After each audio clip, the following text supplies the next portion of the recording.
Siyempre, sa time ng mga 1980s, 1990s, di ba? Hindi pa yan sa study. Oo. Kasi pag marami ka Sharon. Sige, Sharon. Sabi niya, ang gwapo ng Saya. may nagustong sumayaw sa akin. Pero hindi ko Mababiral ka.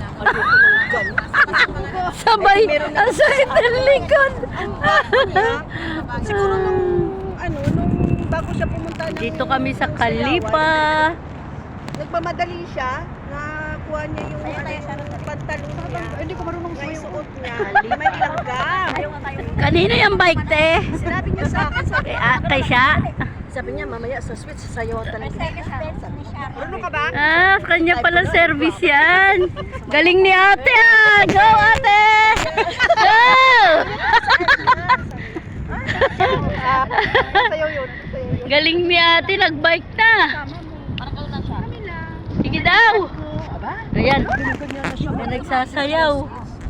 Ganyan na siya yung Sige daw.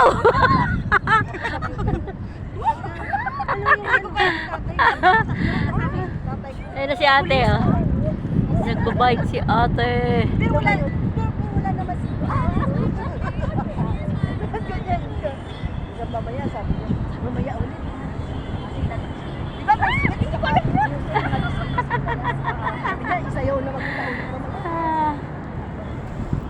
Hi, Ate Vic. Hello. Hi.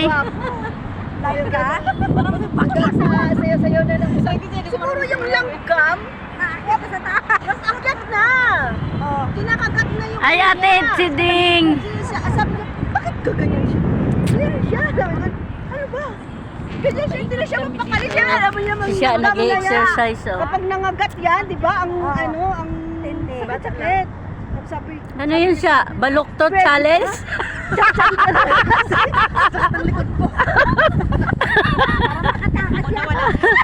Baluktot challenge kasi siya. Nabusog. yung sweet music, tsatsain na lang doon. Bye mga ka-grain.